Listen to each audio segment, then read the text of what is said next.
Solo a ti te entregaré mi adoración. Solo a ti te seguiré. Solo a ti te cantaré. Solo a ti te entregaré mi corazón. Y la fidelidad de Jehová es para siempre. Aleluya. Amén.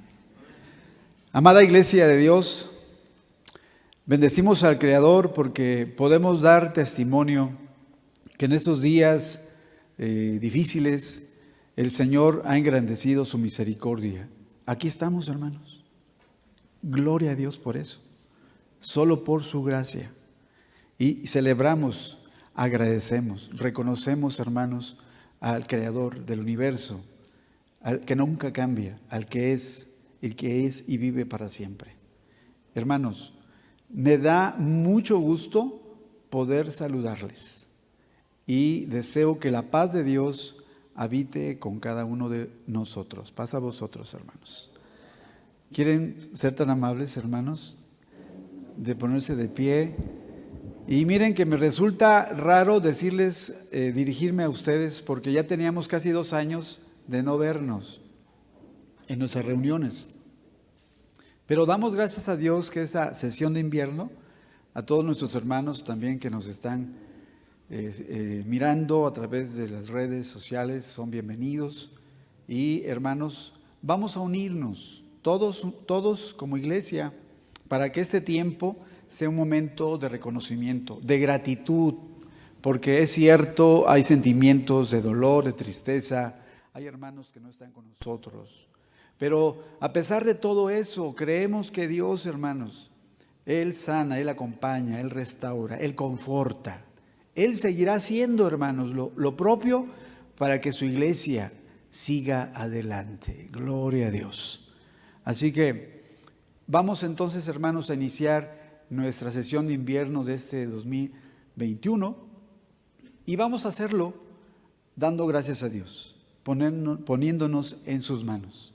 Vamos a orar, vamos a decirle: Señor, te entregamos nuestro reconocimiento, lo que traemos ya delante de tu presencia para bendecir tu nombre. Vamos a orar, hermanos. Nuestro Padre y nuestro Dios, Señor, damos muchas gracias porque tu iglesia, la iglesia de Dios, Padre, sigue caminando. Aquí estamos, Señor, porque tu gracia se ha engrandecido sobre nosotros y nos permites continuar a pesar de todo lo que hemos vivido. Hemos comprobado, Señor, que tú no nos has dejado y lo seguirás haciendo, Señor. Seguirás derramando tu compañía, tu bendición. Así que la iglesia está de pie, Señor, y la iglesia tiene planes para que podamos como proyecto, el proyecto de ser iglesia, pueda cumplir la encomienda que nos has dado, cumplir la misión, Señor. Así que permítenos levantar la cabeza con esperanza y unirnos, Padre, como uno solo y hacer que tu nombre sea glorificado por muchas personas todavía. Te bendecimos, Señor, y queremos exaltar tu nombre, queremos agradecértelo a través de nuestras alabanzas y de todo lo que hoy se ha preparado. Nos ponemos en tus manos en el nombre de Jesucristo, nuestro Señor. Amén. Mis amados hermanos, reconocemos al Dios creador, todos los que estamos aquí, aunque tengamos el cubrebocas, pero sí se puede hablar. Todos, hermanos, vamos a reconocer a ese Dios eterno, a ese Dios de amor que existe y está presente siempre en nuestras vidas. Vamos a entonar ese canto hermoso que se titula Dios el más grande.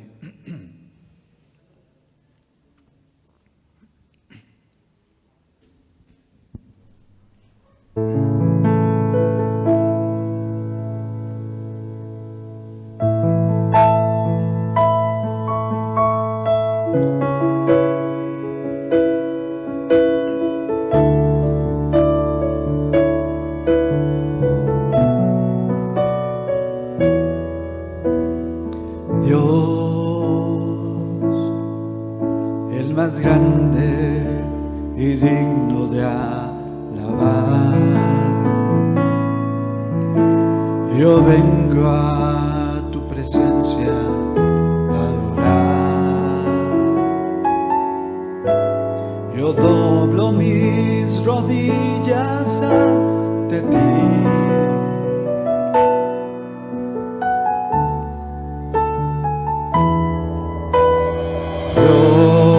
Dios, el más grande y digno de alabar, me ayuda al enemigo a derrotar. El gozo de mi vida eres tú.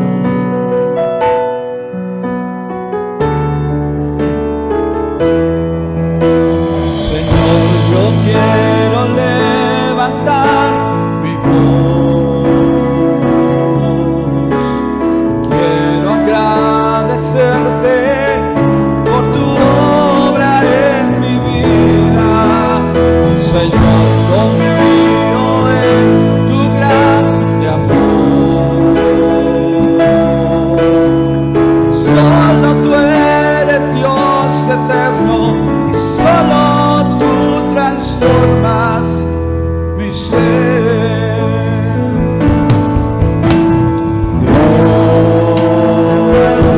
Dios, el más grande y digno de alabar.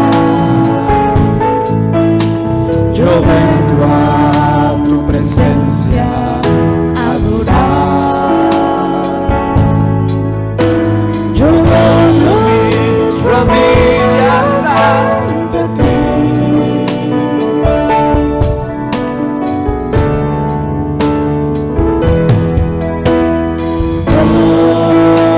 Dios, el más grande y digno de alabar, me ayuda al enemigo a derrotar. El gozo de mi vida eres tú.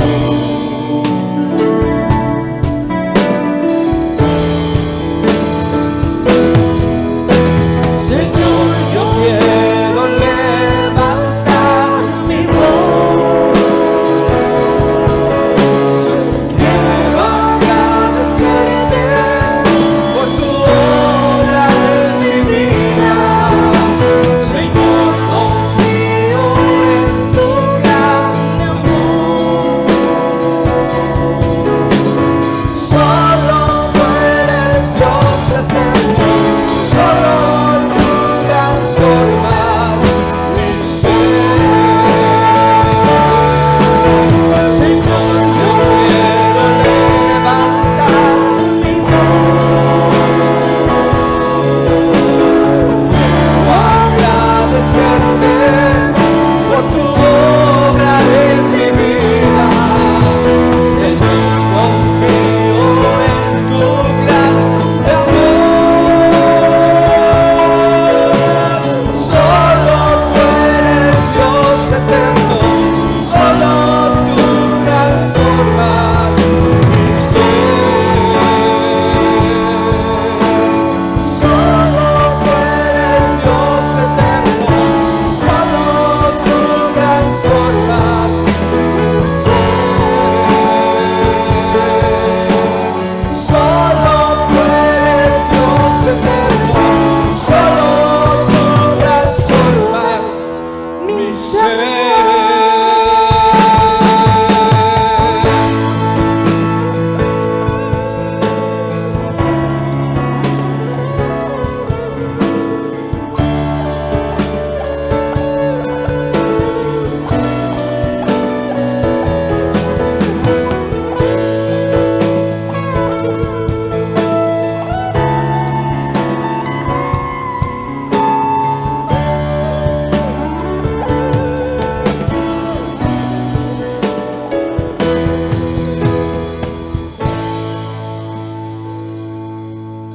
Bendito sea el nombre del Señor, hermanos.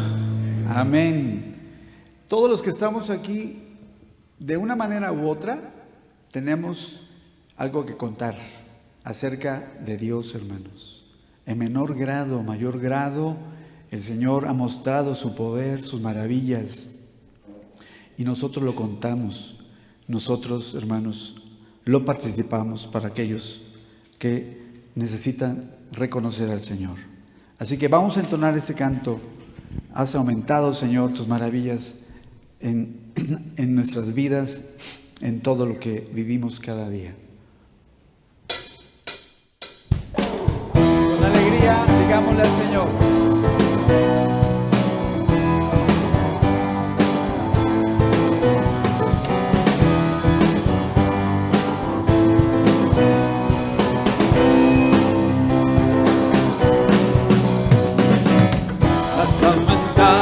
Oh Dios, tus maravillas, enumerarlas no puedo.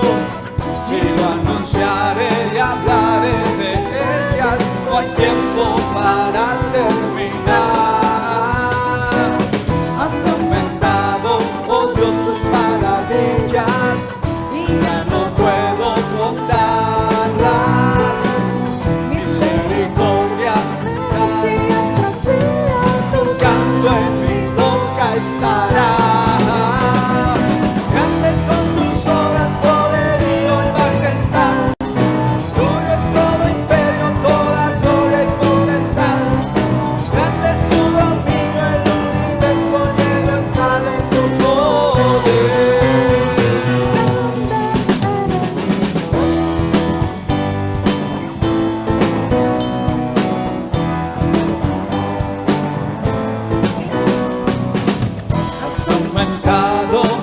Tus maravillas, enumerarlas no puedo.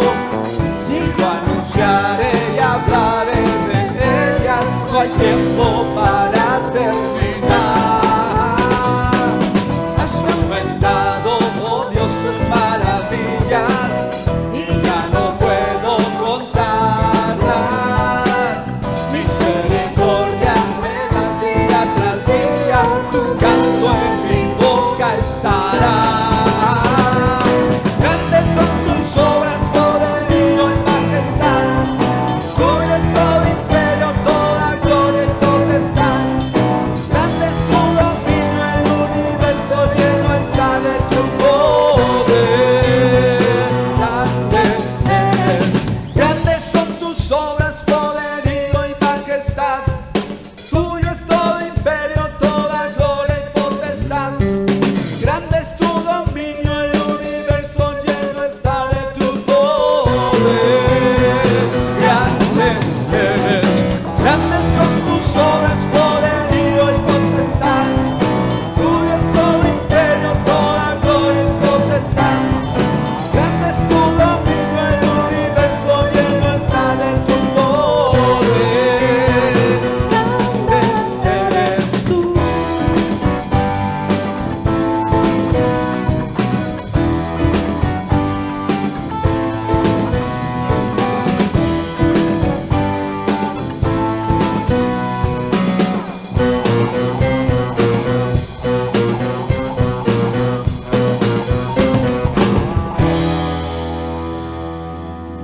Amén. Hermanos, ¿pueden tomar su asiento, por favor? Bendito sea Dios por la oportunidad que nos da de poder cantar juntos, hermanos, otra vez. Así que vamos a exaltar el nombre del Señor. Este himno que en nuestras congregaciones cantamos todos, hermanos, que exalza el nombre de aquel que nos amó. Tal amor exalzaré. Vamos a entonarlo.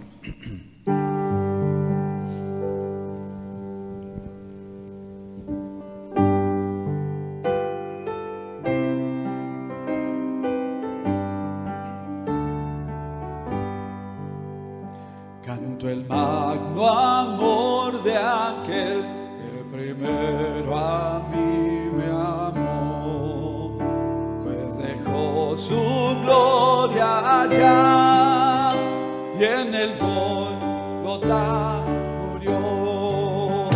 Tal amor ensalzaré, alabando al que murió.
a ti.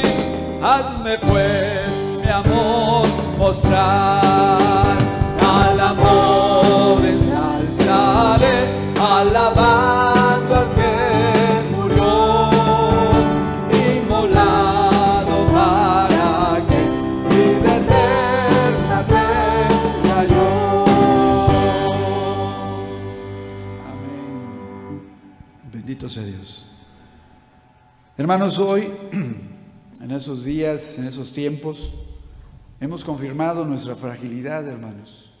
Hemos confirmado nuestra necesidad de nuestro Dios, de tomarnos de las promesas que conocemos del Evangelio, hermanos, que van más allá de esta realidad, hacerlas nuestras, hacerlas reales, hermanos, ante todas las experiencias que algunos de nosotros hemos tenido con familias. Y el creer, hermanos, que las promesas del Señor son verdaderas, nos alientan. ¿Estamos de acuerdo, hermanos? Definitivamente, el creer en sus promesas son promesas eternas. El Señor lo ha dicho en su palabra y nosotros creemos eso. El reino de Dios, las promesas ya iniciaron, pero serán consumadas. Esta humanidad, hermanos, está de pie porque Él vive. Él vive, Cristo Jesús vive.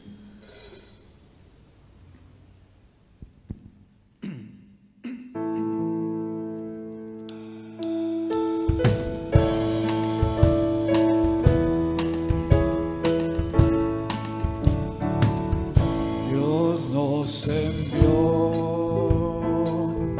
a su Hijo Cristo, Él es salud,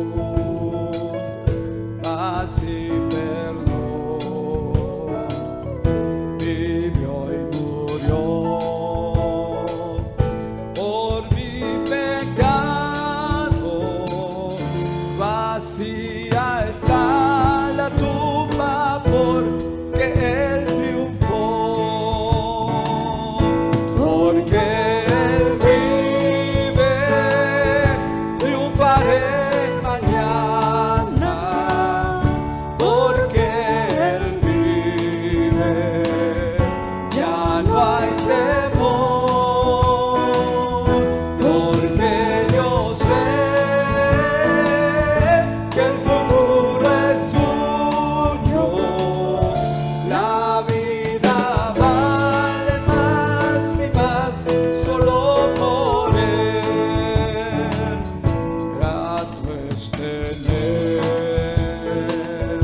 a un tierno niño, tocar su piel, gozo nos da.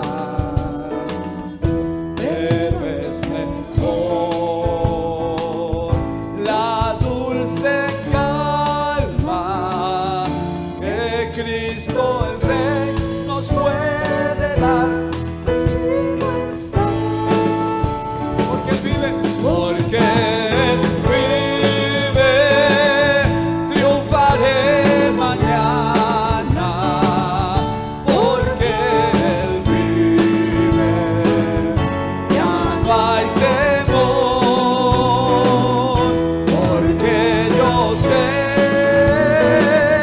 que el futuro es suyo, la vida vale más y más solo por Él.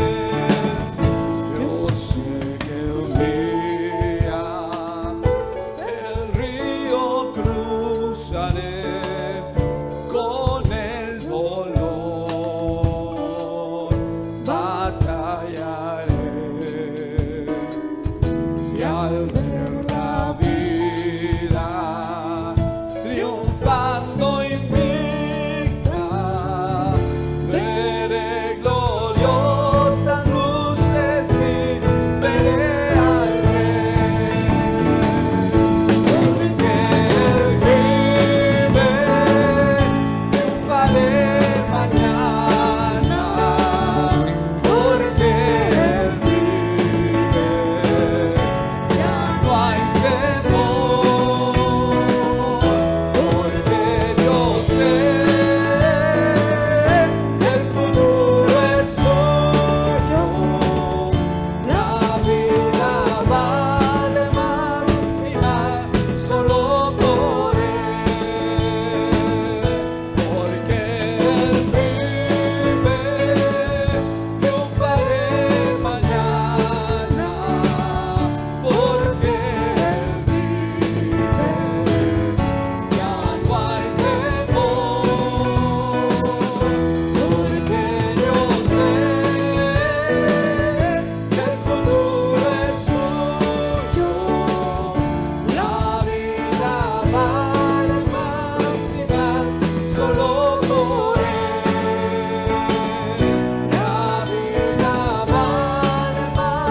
Amén. Hermanos, creemos nosotros en el nombre de Jesús, pero eso implica creer sus promesas, hermanos. Así que nuestra fe descansa en sus promesas. Y en estos tiempos, hermanos, la iglesia sigue caminando, confía. Y creo que hemos hecho valer lo que el Evangelio de Jesús dice. Si Él está con nosotros, hermanos, entonces podremos seguir adelante. A pesar de todo, si Él guía, acompaña, provee, sustenta, conforta todo nuestro ser en todo tiempo, entonces nada nos falta. Estamos confiados y seguiremos adelante. La iglesia de Dios seguirá adelante. Porque vamos, el Señor es un Dios que va con nosotros caminando, el Dios imparable.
Corazón, tú tienes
Y yo sé quién va conmigo, va por mí. Y quien a mis enemigos hace huir. Y yo sé quién va conmigo, va por mí. Y quien a mis enemigos hace huir.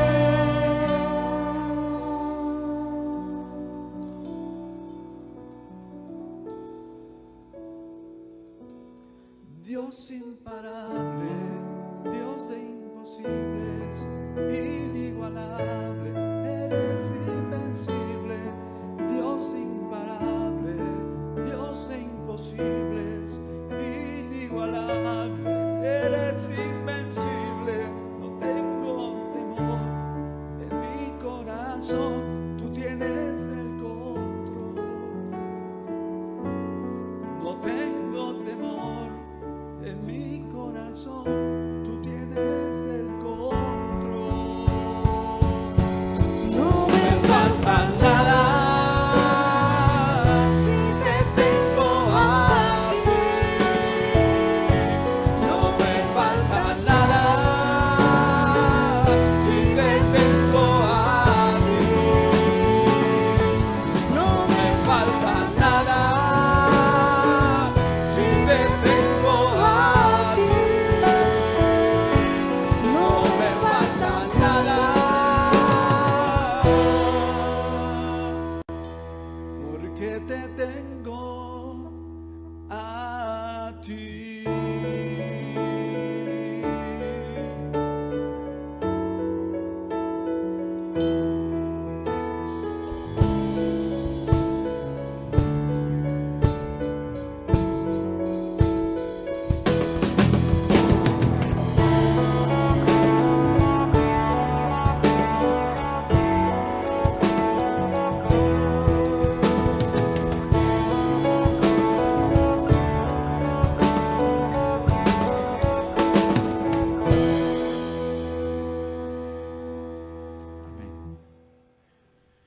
Hermanos, en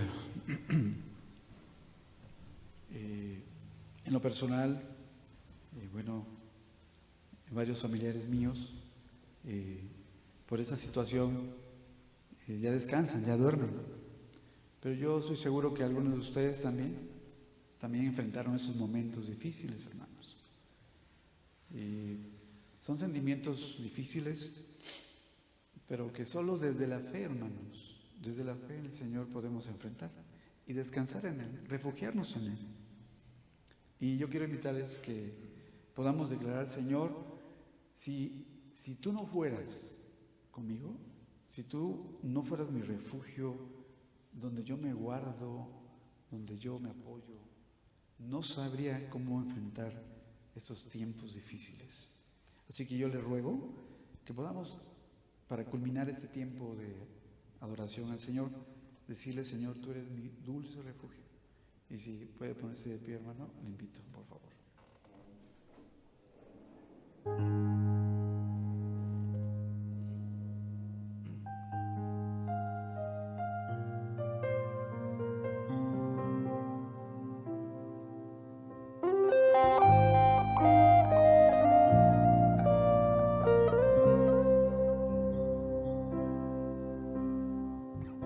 Dulce refugio es la tormenta, es Jesucristo el Salvador. Él me alienta y alimenta con su palabra y su amor. Dulce refugio en la tormenta, es Jesucristo el Salvador.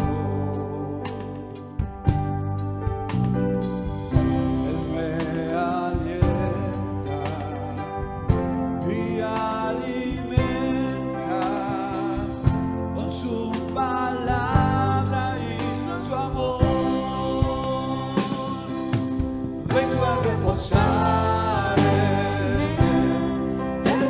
amigo fiel, una poderosa y fresca unción llenará mi corazón.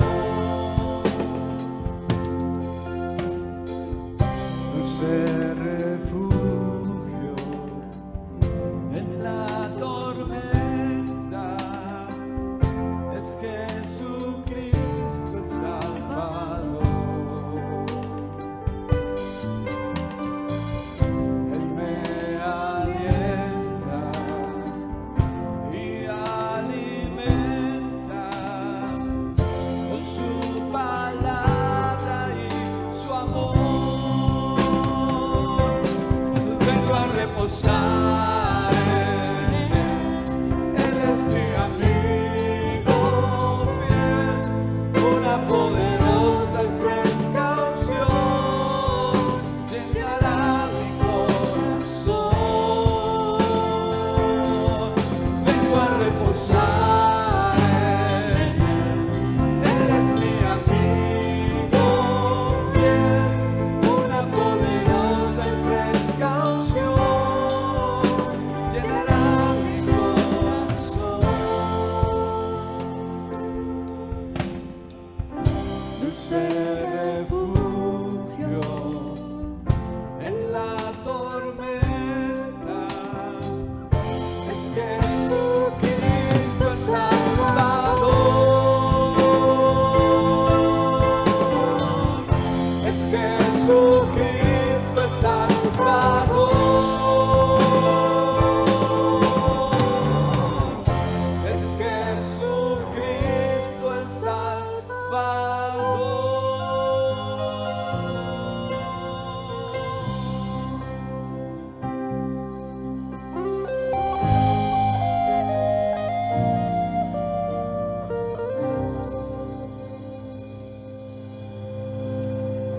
Amén.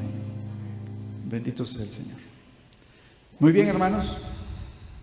Después de bendecir el nombre del Señor, después de reconocer su gracia, su amor y todo lo que nosotros sabemos, vamos a continuar con esta sesión y vamos a escuchar palabra de Dios.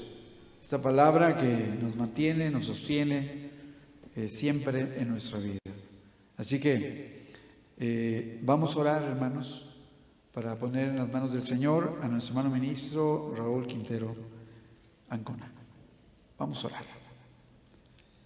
Señor, muchas gracias, Padre, porque el descansar en ti nos hace sentir seguros y el confesarlo y declararlo cobra fuerza, Señor, en nuestras vidas. Nuestro corazón habla de lo que hemos experimentado. Y Padre, tu palabra ha sido un instrumento para que nosotros podamos seguir edificados, fortalecidos, Señor.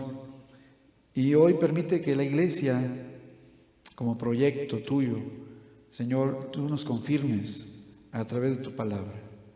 Padre, nos ponemos en tus manos y a tu siervo, nuestro hermano ministro, nuestro hermano Raúl Quintero, te rogamos, Padre, que la dirección de tu Espíritu le acompañe.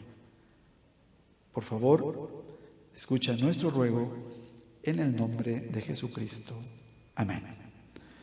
Muy bien, hermanos, vamos a recibir a nuestro hermano ministro en esa posición, por favor.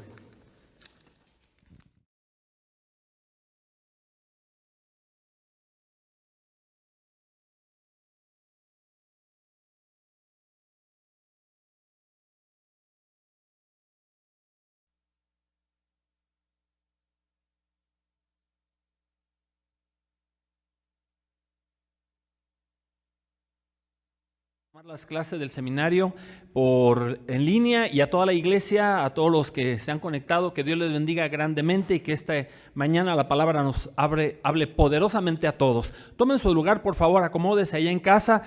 Quiero comenzar diciendo, dice la palabra en Oseas capítulo 4, verso 9.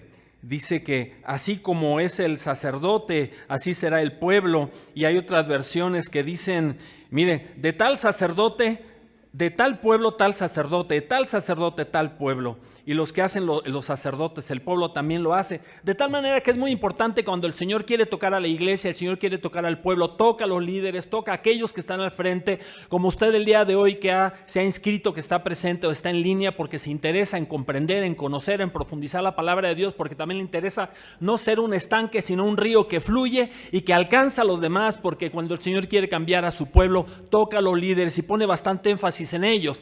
Así el apóstol Pablo pone un énfasis importante en Timoteo, de tal manera que no hay primera de Tito, segunda de Tito, primera de Filemón, segunda de Filemón, pero sí hay primera de Timoteo, segunda de Timoteo, porque el apóstol Pablo se acompañó de él mucho tiempo, fue un ayudante muy importante, más de 10 años lo estuvo entrenando, que para arriba, que para abajo, que para acá, y enfrentar los retos, las golpizas, las corretizas. Allá estuvo Timoteo aprendiendo de sus discursos, de su teología, de su tacto, de su manera de enfrentar las dificultades. Allí estuvo Timoteo, de tal manera que el apóstol Pablo pudo decir de él estas palabras tan tiernas: espero en el Señor Jesús enviaros pronto a Timoteo, para que yo también esté de buen ánimo al saber de vuestro estado, pues a ninguno tengo del mismo ánimo que tan sinceramente se interese por vosotros, porque todos buscan lo suyo propio, no lo que es de Cristo Jesús, pero ya conocéis los méritos de él, que como hijo a padre ha servido conmigo en el evangelio. Así se refiere Pablo a Timoteo en la carta a los Filipenses. Sin duda, como dice 2 de Timoteo capítulo 1 verso 2, verdaderamente Timoteo era su hijo amado. En cuanto a su invariable fidelidad y decidida disposición de sacrificar cualquier cosa que pareciera serle de interés personal inmediato por la causa del evangelio, eso se hace evidente no solo en el pasaje que he citado, sino también por el hecho de que ninguno de los compañeros de Pablo se menciona con tanta frecuencia como estando con él tan constantemente como Timoteo. En el último capítulo, escrito desde la prisión, el gran apóstol escribe: procura venir a verme pronto, procura venir antes del invierno. Pablo sabía que podía contar con Timoteo. Esta confiabilidad también se hace evidente en el hecho de que, no obstante su juventud, su naturaleza reservada y tímida y sus frecuentes enfermedades, estaba dispuesto a dejar su hogar para acompañar al apóstol en peligrosos viajes misioneros, a ser enviado en comisiones difíciles y aún peligrosas, y seguir siendo al mismo un siervo digno de Jesucristo. En 1 Timoteo capítulo 1 verso 3 nos dice la palabra que Pablo le dice a Timoteo: te vas a quedar en Éfeso, apóyame desde ahí, va a pastorear, va a estar al frente de la iglesia. Timoteo tiene un carácter de discípulo, con la disposición y capacidad de ser enviado a comisiones difíciles, pero es un tanto introvertido, parece necesitar que lo aguijoneen un poco. Es cooperador, un hombre que muestra ese espíritu aun cuando tal cooperación le exige cosas que van en contra de su natural timidez e incluso de su propia seguridad. Así es presentado en la Galería de Arte de las Sagradas Escrituras. No es fácil bosquejar la segunda carta a Timoteo, la cual vamos a considerar una porción en este momento, debido al rico y variado contenido con el que frecuentemente se va traslapando como las tejas de barro de las casas antiguas. No hay divisiones marcadamente claras, porque el énfasis gradualmente se desplaza de un punto al otro, y al comenzar con el nuevo punto no abandona de todo el anterior. Por ejemplo, un pasaje clave que también vamos a considerar en esta ocasión: no te avergüences, lo cual se menciona en el capítulo 1, verso 8, verso 12 y verso 16 como una parte fundamental del tema. No te avergüences, pero vuelve a aparecer en el siguiente capítulo, en el 2:15. Igualmente con la frase del capítulo 1, verso 8, participa de las aflicciones, que vuelve a resurgir en el capítulo 2, verso 3, sufre penalidades como buen soldado, y en el verso 9, en el cual sufro penalidades. De aquí que la idea predominante del capítulo 1 sea ser muy valiente, pase lo que pase, retén la preciosa doctrina de la palabra de la iglesia. Así que comencemos con el 2 de Timoteo capítulo 1, verso 6. Dice el apóstol Pablo a Timoteo, recordando, ¿verdad?, que estamos hablando de edificar la vida del líder, porque bendices al líder, bendices a la iglesia, bendices al que está al frente, bendices a la comunidad, te preparas como líder, como hombre y mujer, predicadora, maestra de la palabra en la iglesia, estás bendiciendo a tu pueblo. Dice la palabra en el capítulo 1, verso 6 de 2 de Timoteo: por lo cual te aconsejo que avives el fuego de don de Dios que está en ti por la imposición de mis manos. Otras versiones dice: te recomiendo que avives el fuego. Te recuerdo que debes avivar el fuego. Te recomiendo que no dejes de usar esa capacidad especial que Dios te dio cuando te puse las manos. ¿Cuáles eran las condiciones de Pablo? Fíjese, el apóstol Pablo está dando ánimo, está dando aliento, está instruyendo, está impulsando. Pero ¿cuál es la condición del apóstol Pablo? Dice el capítulo 2 de la misma carta que estamos considerando, en el capítulo 4, verso 6, porque yo estoy para ser sacrificado y el tiempo de mi partida está cercano. En esas condiciones el apóstol Pablo se toma el tiempo en esta última carta que escribe desde la cárcel, en su segundo encarcelamiento, cuando ya no va a volver a salir. Él sabe que está pronto a morir y escribe esta carta. Esa es la condición de Pablo. ¿Cuál es la situación de la iglesia en ese momento, particularmente la de Éfeso? En esta carta Pablo detalla todo por lo que esta iglesia estaba atravesando. En el capítulo 1, verso 15, había divisiones entre ellos, ya que la iglesia de Éfeso, que una vez Pablo fundó y pastoreó, le dio la espalda. Dice 2 Timoteo 1:15, ya sabes esto, que me abandonaron todos los que están en Asia, de los cuales son Figelo y Hermógenes. ¿Cuál es la condición de la iglesia? El surgimiento de la apostasía. Dice el capítulo 2, versos 17 y 18. Y su palabra carcomerá como gangrena, de los cuales son Himeneo y Fileto, que se desviaron de la verdad, diciendo que la resurrección ya se efectuó y trastornando la fe de algunos. ¿Cuál es la condición de la iglesia? Personas que abandonaron el evangelio por irse al mundo. Dice el capítulo 4, verso 10, porque Demas me ha desamparado, amando este mundo, y se ha ido a Tesalónica. Y estas personas antes habían sido grandes colaboradores del apóstol Pablo. También la situación de la iglesia es que hay poco apoyo de los miembros de la iglesia, sus ministros. Dice el capítulo 4, versos 16 y 17. En mi primera defensa ninguno estuvo a mi lado, sino que todos me desampararon, no les he tomado en cuenta, pero el Señor estuvo a mi lado y me dio fuerzas para que por mí fuese cumplida la predicación y que todos los gentiles oyesen. Así fui librado de la boca del león. Y cuando yo veo esta lista, yo digo, a veces por menos nos deprimimos, a veces por menos nos desbaratamos, a veces por menos queremos claudicar. Y el apóstol Pablo, en esa condición que él tiene físicamente de estar encarcelado y estar viendo la situación de la iglesia, de todo el trabajo que ha hecho, él va a dar palabras de ánimo al que está al frente, porque él sabe que si toca al frente, toca a todo el pueblo. Pero también había personas que se dedicaban a causarle daños a los que servían a Dios. Dice el capítulo 4, verso 14. Alejandro el calderero me ha causado muchos males, el Señor le pague conforme a sus hechos. Ya vimos la situación de Pablo, la situación de la iglesia. ¿Y cuál es la situación de Timoteo en esta carta? ¿Por qué Pablo le dice, aviva el fuego, el don? Algo similar le había dicho, no descuides el don que hay en ti. Échale más madera a la lumbre, atízale el fuego. Porque Timoteo estaba limitado por frecuentes sufrimientos, porque era tímido, porque era muy joven, porque los efesios que seguían en el error eran gente muy decidida y los creyentes sufrían persecución. La llama no se había apagado del todo, pero estaba bajita, había que avivarla para que fuese una llama viva. Los tiempos eran graves. Pablo estaba a punto de partir del escenario de la historia. Timoteo debía tomar el cargo en el punto que Pablo lo estaba dejando. Pablo era un hombre decidido y pedía decisión a los suyos. Ya había dejado una vez a su maestro Bernabé por motivo de que éste insistía en llevar a su primo Juan Marcos, quien lo había abandonado en Chipre, por la oposición que les aguardaba. Por lo que Juan Marcos se perdió el alboroto y la expulsión de Antioquía. Se perdió la corretiza de Iconio y el apedreamiento de Listra. Así que Pablo en el segundo viaje dice, yo gente decidida no quiero en mi equipo. Durante su travesía por el desierto, Israel había construido el tabernáculo de reunión, el cual era un lugar donde se manifestaba su pueblo. Justo a la entrada estaba el altar de bronce donde se ofrecían los sacrificios. Sin embargo, era responsabilidad de los sacerdotes mantener encendida la llama. Dice Levítico 6, 12 y 13, y el fuego encendido sobre el altar no ha de apagarse, sino que el sacerdote pondrá en leña cada mañana y acomodará sobre él el holocausto y quemará sobre él los cebos de las paces. El fuego ha de arder continuamente en el altar, pero no se debe de apagar. De tal manera es importante mantener la llama de nuestra comunión con el Espíritu Santo. En ocasiones pues hay que tomarnos un descanso, y yo veo a Pablo cuando lo están bajando de la espuerta en la canasta, lo están bajando, pues hay que hacer un alto, pero no hay que claudicar.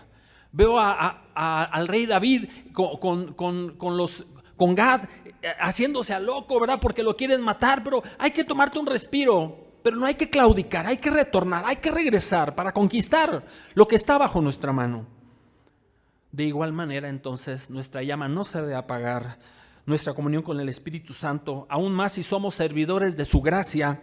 Sin embargo, muchas veces enfrentamos dificultades que nos podrían desanimar y alentarnos a abandonar todo, pero es ahí donde sabemos más que nunca que debemos avivar, atizar el fuego del don que Dios ha puesto en nosotros. Pablo en su segunda carta a Timoteo nos enseña cómo mantenernos fieles en las más duras pruebas. Pasamos al siguiente verso, que es el verso 7. Dice el verso 7: porque no nos ha dado Dios espíritu de cobardía, sino de poder, de amor y de dominio propio. Pablo afirma que Dios no nos ha dado un espíritu de cobardía, sino de poder, amor, dominio propio. Timoteo estaba experimentando una fuerte oposición a su mensaje, pero también él mismo como líder estaba provocado por esta intimidación de su vida. Cuando enfrentamos la oposición, las dificultades, los problemas, tendemos a desanimarnos, pero Pablo lo anima a mantenerse firme, mencionándole 3 características que todos nosotros como líderes cristianos debemos de tener. 1, poder. Cuando recibimos el bautismo del Espíritu Santo, recibimos el poder de Dios. Tiene que creer y asumir, porque es real, que el Espíritu de Dios está en usted, que Él va a poner palabras, que Él le va a dirigir, que Él le va a dar el discernimiento, que Él le va a ayudar, que Él le va a respaldar, que no está solo. Pero muchas veces la fe solamente funciona en el momento que realmente confiamos en el Señor y lo depositamos en Él, porque usted sabe que el paracaídas no funciona estando arriba del avión, sino hasta que se arroja. Cuando todo está perdido, cuando está en el vacío, entonces se abre y entonces se extiende su ala y entonces nos protege, nos cubre. Usted tiene que estar convencido de que el poder de Dios está en su vida a cada momento. Nunca está solo, aunque se sienta solo y diga: Dios mío, ¿por qué me has abandonado? Es cuando Dios está más cerca de usted y seguramente está permitiendo esa experiencia, porque va a ser importante como su fundamento, como su base sólida sobre la cual va a echar un piso más. Esto lo podemos ver en los discípulos que, llenos del Espíritu Santo, hablaban con denuedo la palabra de Dios sin temor a lo que esto pudiera ocasionar. El poder del Espíritu Santo puede ayudarnos y vencer nuestro temor de lo que alguien pueda decir o hacernos, así continuar haciendo la obra del Señor. Segunda característica, amor. El amor es la fuerza más fuerte, la que convence realmente, que todo creyente debe tener. Es la mejor arma que tenemos, la herramienta de mayor alcance al que no conoce a Jesús.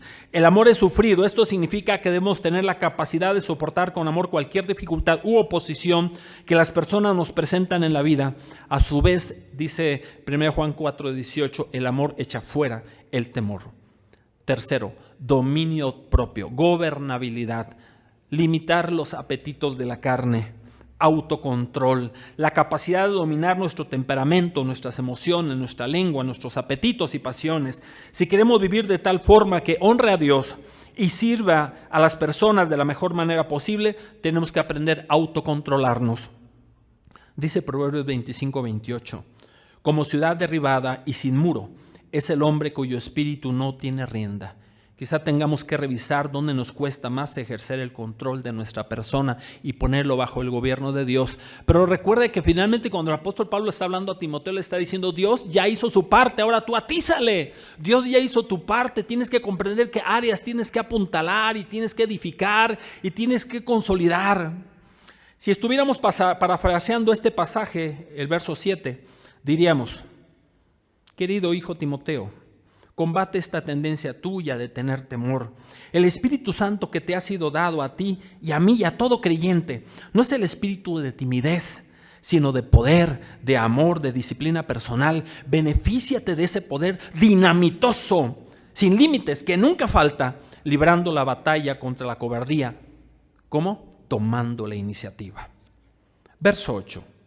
Por tanto, no te avergüences de dar testimonio de nuestro Señor, ni de mí preso suyo, sino participa de las aflicciones por el Evangelio según el poder de Dios.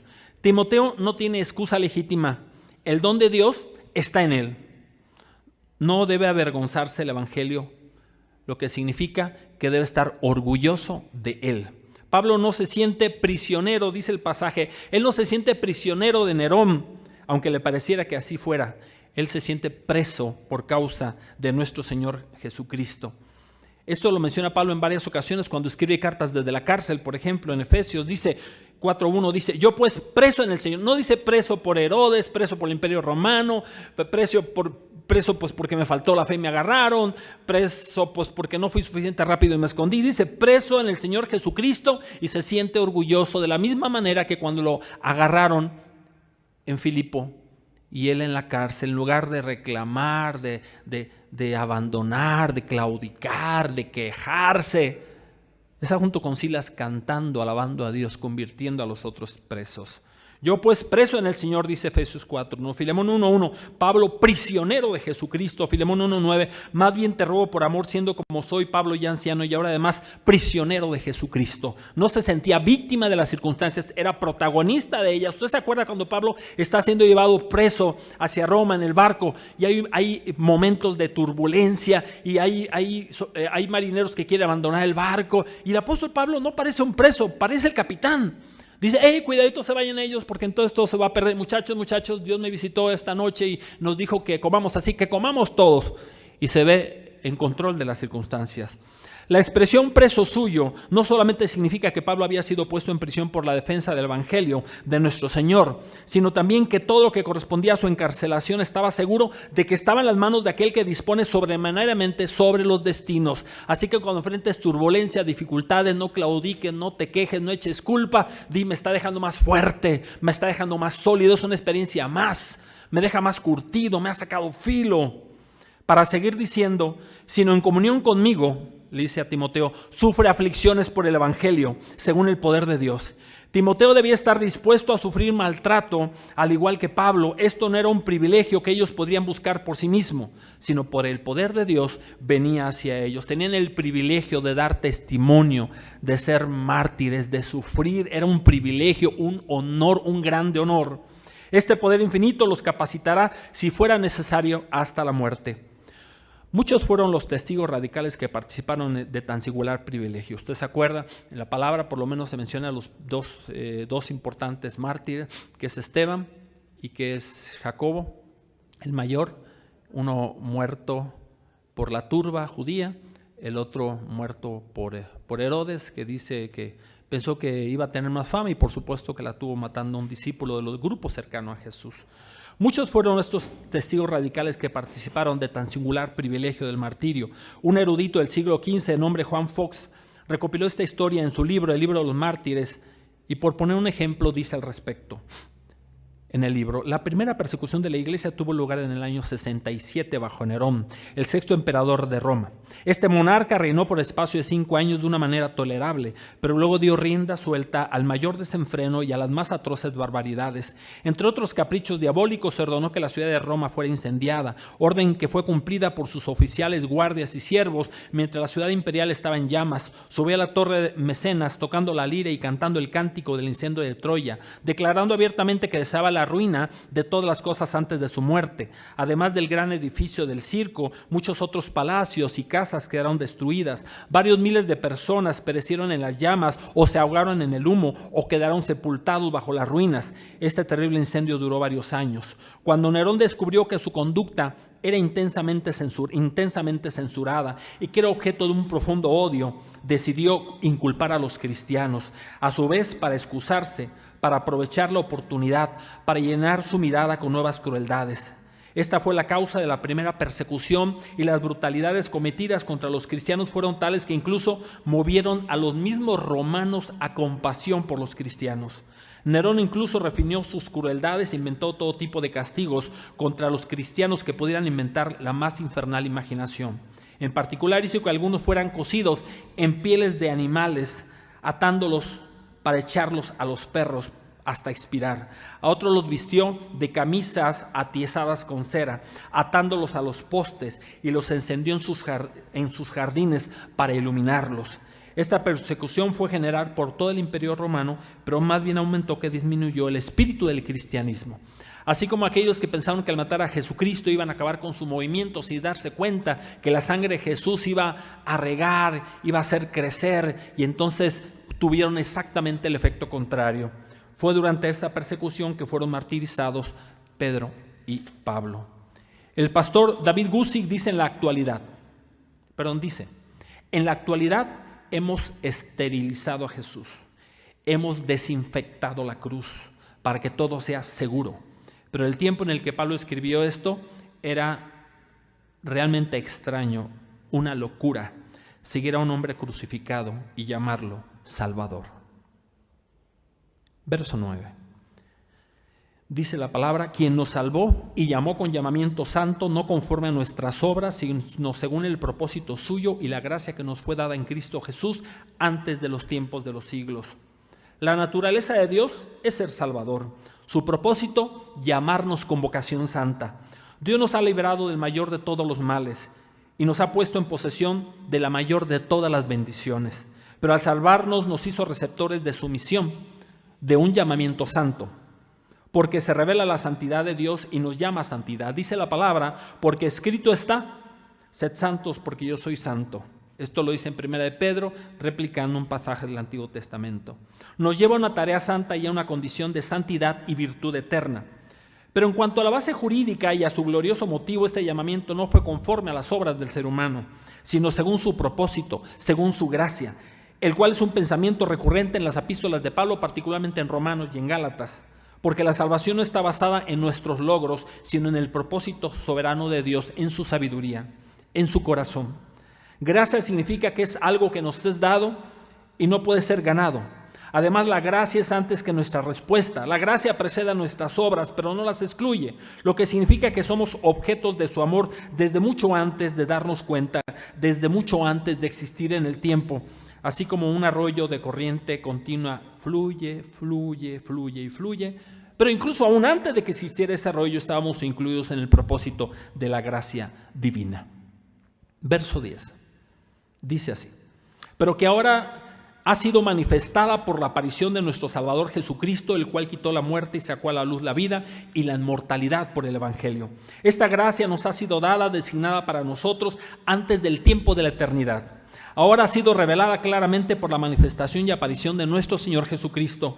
Llegó el momento de que se materializara la misericordia de Dios e irrumpiera, llegado el cumplimiento del tiempo, en forma del Hijo del Hombre, en forma de Dios con nosotros, el cual, como dice Juan, hizo su tabernáculo habitando entre nosotros, en medio del ser humano, con un mensaje y un estilo de vida cubierto de autoridad, con el cual quitó la muerte y sacó a la luz la vida y la inmortalidad por el Evangelio. Ahora todos nosotros somos participantes de esta bendición, de manera que ha comenzado de manera incipiente, pero que en el reino tendrá su mayor plenitud en la segunda venida de nuestro Señor Jesucristo. Hasta que llegue ese día, los cuerpos de todos los creyentes estaremos sujetos a las leyes de la gravedad, de la decadencia y de la muerte. La vida incorruptible, la salvación imperecedera en el sentido pleno, forman parte del nuevo cielo y la nueva tierra, siendo una herencia reservada para todos nosotros. La tumba del cristiano no deberías decir RIP. Usted sabe, requiescat in pace, descanse en paz, o DEP, antes de tiempo. Porque no nos habla de nuestro destino eterno. Esa frase no habla de nuestro destino eterno. ¿Por qué mejor no poner esta frase en nuestro epitafio? Pero que ahora ha sido manifestada por la aparición de nuestro Salvador Jesucristo, el cual quitó la muerte y sacó a la luz la vida y la inmortalidad por el Evangelio. Qué precioso, ¿verdad? Que siguiéramos predicando desde la tumba. Ocam, Cristo abolió la muerte. Así dejaríamos saber a todos los que vean nuestra tumba de que estamos en espera de nuestro Señor Jesucristo. Verso 11. Del cual yo fui constituido predicador, apóstol y maestro de los gentiles. Reflexionando en las buenas nuevas que proclaman esta maravillosa bendición que invita a los hombres y mujeres a recibirla por fe, Pablo continúa, del cual fui destinado heraldo, apóstol y maestro. Y en esta área yo creo que nos identificamos todos. Este mismo pensamiento ya lo había manifestado Pablo en la primera carta a Timoteo, capítulo 2, verso 7, cuando dice: para esto yo fui constituido predicador y apóstol, digo verdad en Cristo, no miento, y maestro de los gentiles en fe y en verdad. Como heraldo, era predicador. Pablo debe anunciar y proclamar en voz alta ese evangelio. Como apóstol, debe decir y hacer solamente lo que le ha sido ordenado decir y hacer. Y como maestro, debe impartir instrucción cuidadosa en las cosas pertenecientes a la salvación, a la gloria de Dios, a la doctrina, y debe amonestar para que siga la fe y la obediencia. Para esta triple tarea evangélica, Pablo ha designado o comisionado ha sido divinamente comisionado, igual que nosotros. Quiero ir concluyendo comentándole una historia del himno 202. Si usted lo tiene ahí, lo puede ver. Augusto Montag Tofflady, o Toplady, como dice el original, pero también se escribe como Tofflady. Si ve su himno, pues así va a poder ver A.M. Tofflady. Nació el 4 de noviembre de 1740 en Farnham-Surrey, Inglaterra. Su padre formó parte de la armada inglesa que intentó tomar Cartagena de Indias. Ahí falleció, poco después del nacimiento de Augusto, por lo que quedó huérfano él cuando solamente tenía 1 año de edad. Su hermano Francis también falleció durante la infancia. Augusto destacó como estudiante y durante esa época se ganó la vida haciendo los trabajos escolares de sus compañeros. Según su propio testimonio, en agosto de 1756, cuando tenía 16 años de edad, providencialmente llegó a un granero un evangelista sin letras, un predicador sin letras, un maestro sin letras, alguien que no era importante, pero que de manera importante ejercía su ministerio. Así acicateaba su ministerio, se daba ánimo, recorría grandes extensiones bajo el peligro de la lluvia, de la nieve y otro tipo de peligros. Este hombre, si no me equivoco, de apellido Morris, este evangelista, predicó un pobre sermón, también es pobre su sermón, no tenía mucha homilética ni mucha hermenéutica, estamos hablando de 1756, no había comentarios, no había la Antorcha de México, no había librerías cristianas, y predicó un pobre sermón, donde explicaba a un pequeño grupo de personas al cual providencialmente había llegado Augusto Tofflady. Y explicó Efesios 2:13, mas ahora en Cristo Jesús vosotros que en otro tiempo estabais lejos, habéis sido hechos cercanos por la sangre de Cristo.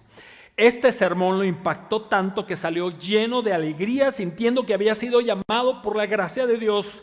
En 1762 fue ordenado diácono de la iglesia cristiana. Compuso varios himnos, pero el único que llegó a ser ampliamente conocido es Roca de la Eternidad. Quisiera, si pueden, ahí está una persona en esa grieta donde él se ocultó una vez que iba a predicar. Le agarró la tempestad y en esas rocas él se guardó. Y en esas rocas comenzó a componer este himno. Roca de la eternidad, fuiste abierta para mí. Sé mi escondedero fiel, solo encuentro paz en ti. Rico, limpio manantial en el cual lavado fui. Una historia popular dice que un día Augusto se desplazaba a predicar a un pueblo vecino y se vio en una tormenta repentina, la cual lo obligó a buscar refugio. Fue en ese momento en el que él vio una hendidura en una roca al lado del camino. Ahí se escondió a salvo de la tormenta. En ese lugar escribió las primeras palabras del himno Roca de la Eternidad y una vez en casa terminó las estrofas. La roca en la que se cree que se refugió se encuentra en Burrington, Combe, y está marcada con una placa conmemorativa hasta el día de hoy, las cuales quisiera mostrarles.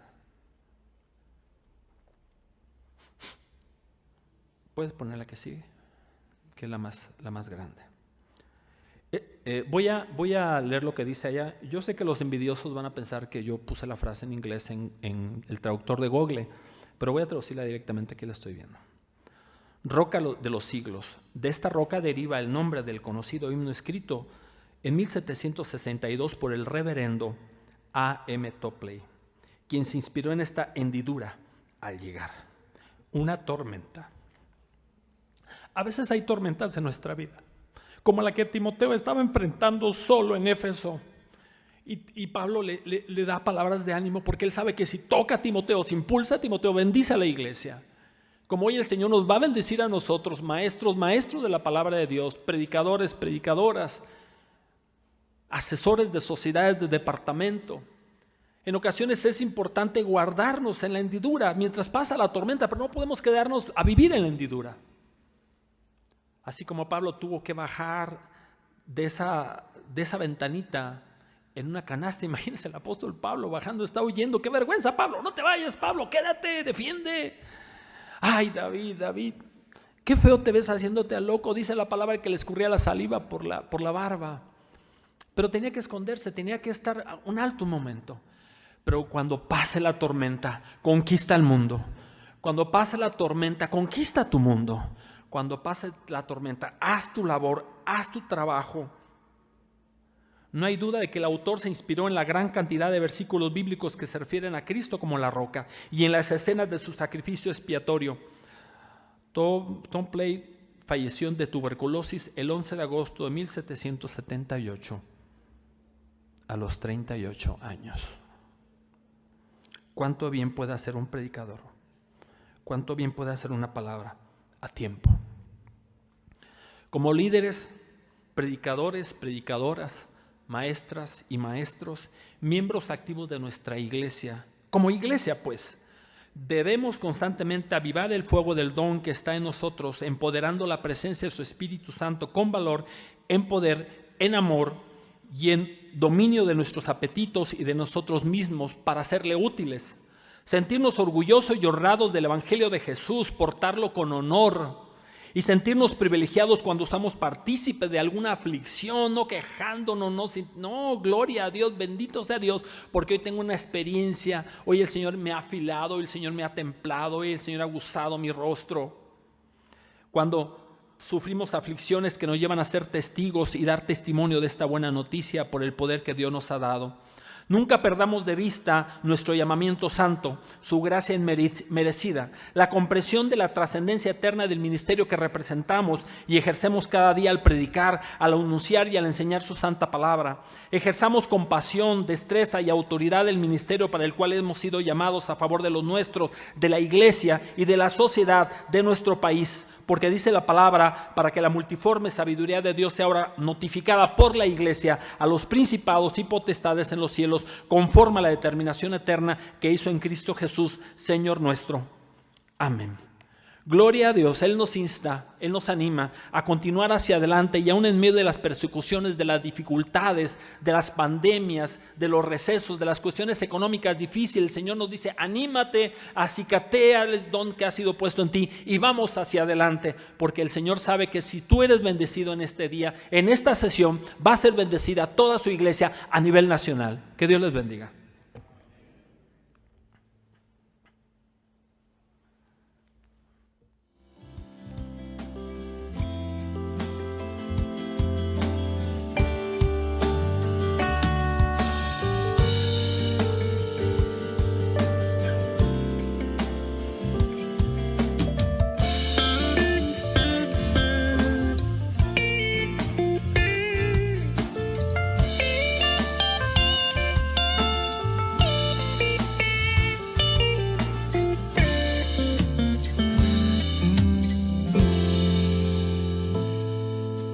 Sí, bueno. Bendito sea Dios, hermanos, por la palabra que hemos recibido. Y Dios nos permita que como iglesia podamos seguir avivando el fuego y que podamos desarrollar la misión. Y quiero invitarles, por favor, que podamos solamente brevemente entonar este canto que habla acerca de ese proyecto que somos la iglesia, hermanos, donde todos somos miembros, donde el Señor ha repartido dones, hermanos, y de esa manera la iglesia trabaja y la iglesia va a avanzar. Dios nos ayude para que lo podamos lograr. Vamos a declarar y decirlo: Señor, quiero apropiarme del ser iglesia, ser parte del proyecto tuyo, Señor.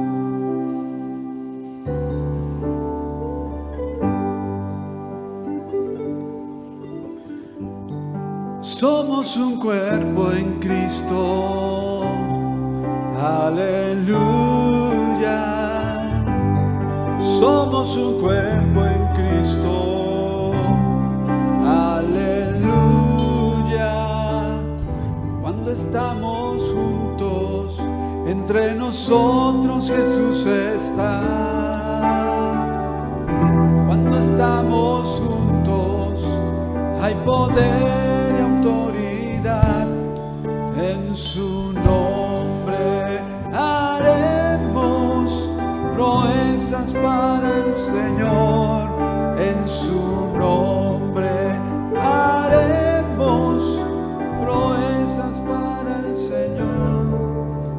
Hermanos, aquí estamos de diferentes distritos y eso es lo hermoso de la iglesia. No importa de dónde seamos, somos el cuerpo de Cristo. No importa, bendito sea Dios.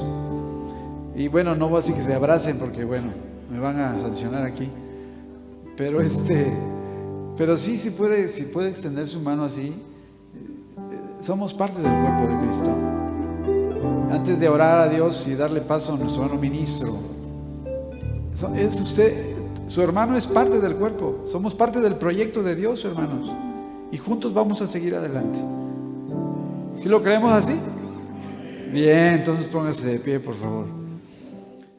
Somos un cuerpo en Cristo. Aleluya. Somos un cuerpo en Cristo. Aleluya. Cuando estamos juntos, entre nosotros Jesús está. Cuando estamos juntos, hay poder y autoridad en su nombre. Proezas por el Señor, En su nombre. proezas por el Señor. En su nombre. Amén. Muy bien, hermanos, en esa posición vamos a darle paso a nuestro hermano ministro, Mario Alberto Hernández Alvarado, que él tiene a cargo, hermanos, la declaratoria de apertura de esta sesión de invierno.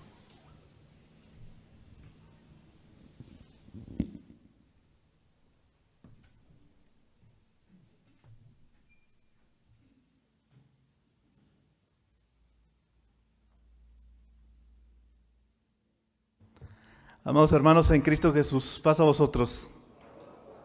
Damos gracias al Señor por este devocional que hemos tenido en este inicio de la sesión de invierno. ¿Número qué, hermanos? 34, la sesión de invierno número 34. Gracias a Dios, a pesar de la pandemia, la iglesia sigue caminando, hermanos, y esta sesión se está haciendo de manera mixta.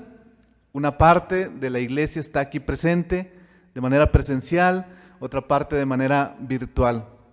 Y damos gracias a Dios por la temática de esta sesión de invierno de la iglesia como proyecto de Dios.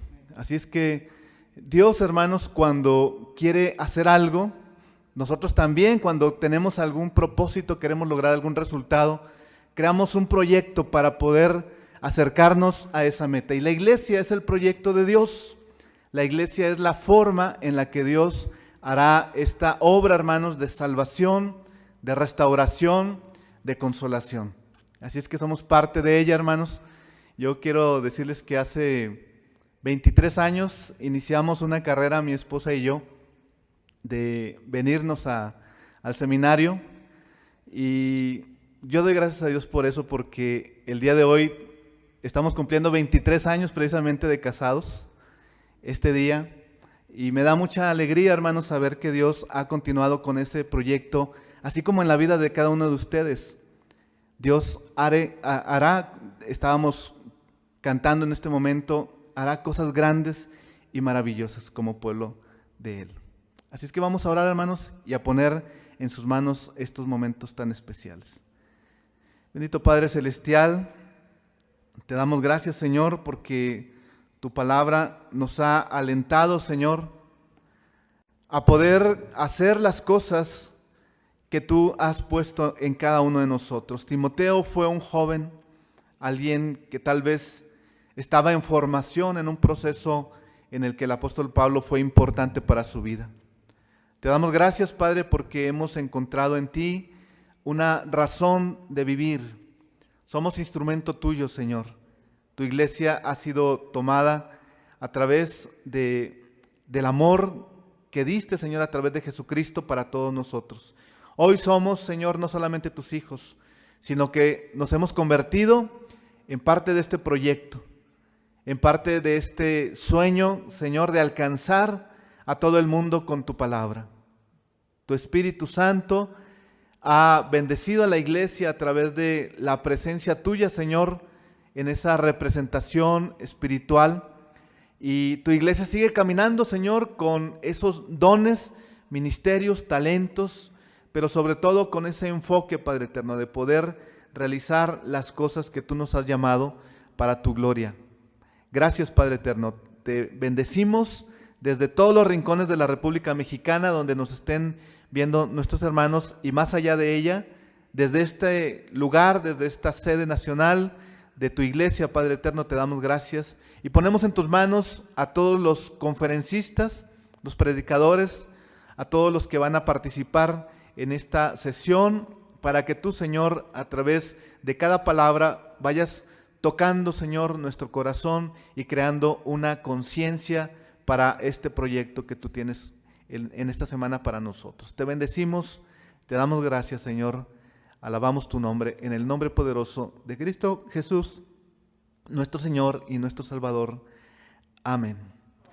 Y ahora, amados hermanos, por la autoridad de nuestro Padre y la dirección del Espíritu Santo, como ministro del Evangelio, declaro abiertos estos trabajos de la 34 reunión de sesión de invierno, en el nombre de nuestro Señor Jesucristo, para su gloria y para su honra, en el nombre poderoso de nuestro Señor y Salvador. Amén. Amén, hermanos, Dios nos bendiga.